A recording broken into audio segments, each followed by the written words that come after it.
வாராண்டா வாராண்டா வெள்ள குதிரை ஏறி வாராண்டா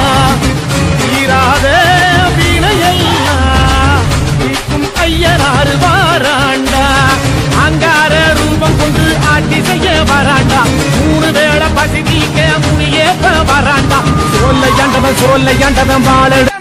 சாமி சமசமங்குதல்ல அங்க குங்குமமான உனக்கு குமுகுமுங்குதல்ல சந்தன வாழ பாண்டி சுமசமங்குதல்ல